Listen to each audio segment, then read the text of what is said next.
Hello everyone, मैं अमित आपके अपने चैनल द सोशल शिक्षा में स्वागत है। आज के लेक्चर में हम लोग है ना आई हैव ए ड्रीम के बारे में पढ़ेंगे, जिनके लेखक का नाम क्या है, मार्टिन लूथर किंग जूनियर। तो मार्टिन लूथर किंग जूनियर का जो जन्म हुआ था वो 1929 में हुआ था। ध्यान रखना है आपको कि Martin Luther King was born on 1929। कब जन्म हुआ था तो आपको याद रखना है 1929 में। और इनका जो निधन हुआ था वो 1968 में हुआ था। आपको ये चीज़ ध्यान रखना है कि मार्टिन लूथर किंग का जो जन्म हुआ था 1929 में और इनका जो निधन हुआ था 1968 में हुआ था। ए बैप्टिस्ट मिनिस्टर बाय ट्रेनिंग, और ये ट्रेनिंग से एक बैप्टिस्ट मिनिस्टर थे। आपको याद रखना है कि आपसे अगर एग्जाम में पूछा जाएगा कि by training Martin Luther king क्या थे, तो आपको ध्यान रखना है कि ये क्या थे, एक बैप्टिस्ट मिनिस्टर थे। Became a civil rights activist in his career, और बाद में ये सिविल राइट्स एक्टिविस्ट बन गए थे। जो मतलब जो नागरिक है, नागरिक के राइट्स के लिए है ना, नागरिक के अधिकार के लिए क्या करने लगे, लड़ने लगे, उनके अधिकार के लिए लड़ने लगे, अपनी आवाज़ उठाने लगे नागरिक के लिए। इन्फ्लुएंस्ड बाय गांधी जी, और ये किनसे इन्फ्लुएंस हुए थे, तो गांधी जी से इन्फ्लुएंस हुए थे, महात्मा गांधी से। आपको याद रखना है, अगर आपसे एग्जाम में पूछा जाता है या पूछा जाएगा कि जो मार्टिन लूथर किंग जो जूनियर है वो किनसे इन्फ्लुएंस हुए थे, तो आपको बताना है कि महात्मा गांधी जी से क्या हुए थे, ये इन्फ्लुएंस हुए थे। His philosophy of non violent resistance brought him world wide attention, और इन्फ्लुएंस होंगे तो किसी न किसी चीज़ से इन्फ्लुएंस होंगे, तो महात्मा गांधी का जो नॉन वायलेंट और जो ट्रूथ वाला जो चीज़ है ना, उनसे बहुत ज़्यादा क्या हुए थे, ये मार्टिन लूथर किंग इन्फ्लुएंस हुए थे कि अहिंसा जो नॉन वायलेंट था वो, और इन्हीं के कारण ये पूरे दुनिया का जो है ना वर्ल्ड वाइड अटेंशन, पूरे दुनिया का जो है ना अटेंशन है वो अपनी तरफ खींच लिए थे मार्टिन लूथर किंग। क्यों खींचे थे, क्योंकि जो गांधी जी द्वारा जो इन्फ्लुएंस हुए थे नॉन वायलेंट वेज से, इसलिए इनके कारण ना इनका जो पूरा है ना वर्ल्ड वाइड अटेंशन हो गया था। और in 1964 King became the youngest person to receive the Nobel prize. आपको याद रखना है क्या कि 1964 में, इन 1964 में जो मार्टिन लूथर किंग जो जूनियर थे वह ना सबसे यंगेस्ट पर्सन थे क्या करने वाले, रिसीव करने वाले नोबेल प्राइज। आपको याद रखना है, अगर आपके एग्जाम में अगर पूछा जाता है कि सबसे जो यंगेस्ट पर्सन कौन है जो नोबेल प्राइज जो जीते थे, तो आपको याद रखना है कि कौन है, Martin Luther King was the youngest person to receive the Nobel prize. और आपसे अगर पूछा जाएगा when he receive the Nobel prize, तो आपको याद रखना है इन 1964। और अगर नोबेल प्राइज़ मिलेगा तो किसी न किसी चीज़ के लिए मिलेगा। तो for his efforts to end segregation and racial discrimination through civil disobedience and other non violent veg.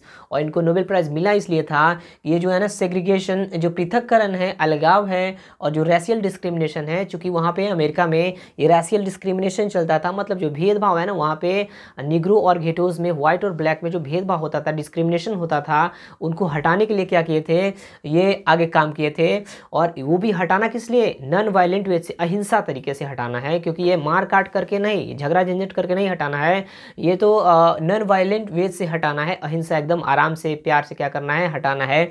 इसलिए king was assassinated on April 4, 1968 in Memphis Tennessee. आपको याद रखना है क्या कि जो मार्टिन लूथर किंग है उनका एसासिनेशन हो गया था, उनका हत्या हो गया था। और हत्या कब हुआ था, तो अप्रैल 4, 1968 में। और कहाँ पे, मेम्फिस। आपको याद रखना है कि जो Martin Luther King was assassinated on April 4, 1968 in Memphis Tennessee. आपको याद रखना है। King's important works include strength to love, और जो मार्टिन लूथर किंग का जो इम्पोर्टेंट वर्क्स हैं वो क्या क्या है, तो स्ट्रेंथ टू लव। आपको ध्यान रखना है कि क्या है स्ट्रेंथ टू लव, ये कब लिखा, कब का वर्क है, 1953। Stride towards freedom, the Montgomery story 1958, why we can't wait 1964, and where do we go from here, choice और कम्युनिटी 1968। आपको ये याद रखना है कि जो मार्टिन लूथर किंग जो जूनियर है इनका जो इंपॉर्टेंट वर्क्स है वो क्या क्या है, एक बार और समझ लीजिए। Strength to love, stride towards freedom, the Montgomery story, why we Can't Wait 1964, and Where Do We Go From Here, Chaos or Community 1964. I Have a Dream is a speech he delivered on the step of the Lincoln Memorial in Washington, D.C. on August 28, 1963. और आपसे अगर exam में पूछा जाता है कि I have a dream है क्या, तो आपको बताना है ये एक स्पीच है जो किनके द्वारा डिलीवर किया गया था, मार्टिन लूथर किंग के द्वारा डिलीवर किया गया था। और आपसे अगर पूछा जाएगा कि कहाँ पे डिलीवर किया गया था, तो आपको याद रखना है क्या कि लिंकन मेमोरियल हॉल। कहाँ पे? Lincoln memorial hall. और ये पड़ता कहाँ पे है? तो वाशिंगटन डीसी में। आपको याद रखना है कि जो वाशिंगटन डीसी, जो अमेरिका का जो जगह है वाशिंगटन डीसी, वहाँ पे एक लिंकन मेमोरियल हॉल है। वहीं पे मार्टिन लूथर किंग जूनियर ने क्या किया था? भाषण दिया था। और किस दिन? 28 अगस्त 1963 को। Here he speaks about his dream seeing Alabama as a developed state। और वहाँ पे जब भाषण दे रहे थे तो वहाँ पर अपना सपना देख रहे थे, ख्वाब देख रहे थे क्या कि जो अलाबामा है उसको क्या करना है? एक डेवलप्ड स्टेट के रूप में ये देखना चाहते थे। अगर आपसे एग्जाम में पूछा जाता है क्या कि मार्टिन लूथर किंग कौन से स्टेट को एक डेवलप्ड स्टेट के रूप में देखना चाहते हैं, तो आपको याद रखना है अलाबामा को। Free of racial distinction between the whites and the black. और ये चाहते थे क्या कि जो रेशियल डिस्क्रिमिनेशन है, जो जातिगत जो भेदभाव हो रहा है, नस्लीय भेदभाव जो हो रहा है नस्ल के आधार पे, व्हाइट और ब्लैक, काला और गोरा के जो आधार पे जो अमेरिका में जो भेदभाव किया जा रहा है, चूंकि वहाँ पे होता क्या था, जो गोरे लोग होते थे, व्हाइट पीपल जो होते थे, वो करते क्या थे, ब्लैक के साथ क्या करते थे कि बहुत ज़्यादा डिस्क्रिमिनेशन करते थे, भेदभाव करते थे। एक साथ नहीं बैठ कर नहीं खाना, नहीं एक साथ बैठ कर उठना, अगर नहीं कोई भी अगर वहाँ पे अधिकार अगर मिलता था, राइट्स मिलता था, तो व्हाइट पीपल को ज़्यादा मिलता था और ब्लैक को कम आंका जाता था।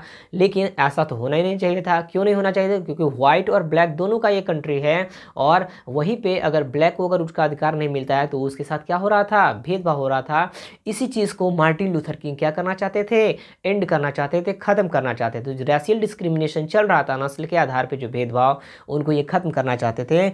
और ये बता रहा है the speech had the huge impact in raising public consciousness for civil rights. और ये जब ये स्पीच दिए थे वाशिंगटन डीसी में, कहाँ पे? लिंकन मेमोरियल हॉल में जब दिए थे अगस्त 28 1963 को, तो जो वहाँ का जो लोग था, ठीक है, वो बहुत ज़्यादा क्या हुआ, अपने अधिकार के प्रति, सिविल राइट्स जो थे, अपने जो लोग थे, जितना भी लोग था, वो है ना नागरिक अपने अधिकार के प्रति सजग हो गए और जाग उठे।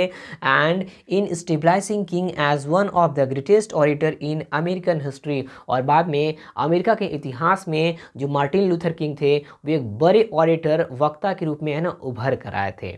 ये आपका था। एक बार और अच्छे से समझ लीजिए, लास्ट पर रिवाइज करा देते हैं आपको। जो आई हैव ए ड्रीम क्या है? एक स्पीच है, आपको याद करके रखना है क्या कि आई हैव ए ड्रीम एक स्पीच है और डिलीवर्ड किया गया था मार्टिन लूथर किंग जूनियर के द्वारा।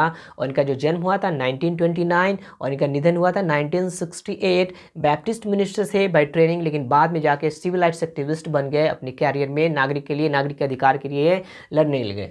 और किससे इन्फ्लुएंस हुए थे? गांधी जी से। और किस लिए इन्फ्लुएंस हुए थे गांधी जी से? तो आपको याद रखना है नॉन वायलेंट जो था उनका, जो इस चीज़ से क्या हुए थे? अहिंसा। अहिंसा जो गांधी जी जो अपनाते थे, उनसे क्या हुए थे? मार्टिन लूथर किंग बहुत ज़्यादा क्या हुए थे? ये इन्फ्लुएंस हुए थे। और इन 1964 किंग बिकेम द, और 1964 में जो किंग जूनियर थे, मार्टिन लूथर किंग जो जूनियर थे, वो क्या बने? सबसे यंगेस्ट पर्सन थे नोबेल प्राइज़ रिसीव करने वाले। और किस लिए नोबेल प्राइज़ मिला था इनको? सेग्रीगेशन, जो पृथककरण हो रहा था अमेरिका में, उसको हटाने के लिए, और रैशियल डिस्क्रिमिनेशन, जो नस्लीय भेदभाव हो रहा था, उसको हटाने के लिए क्या मिला था इनको? नोबेल प्राइज़ मिला था।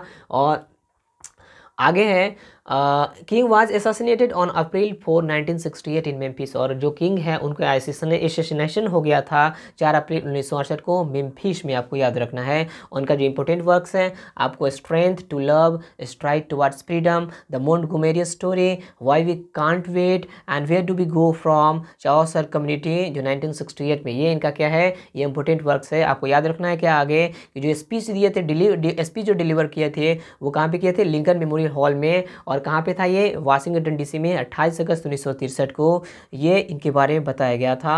और ये अलाबामा को एक डेवलप्ड स्टेट के रूप में देखना चाहते थे।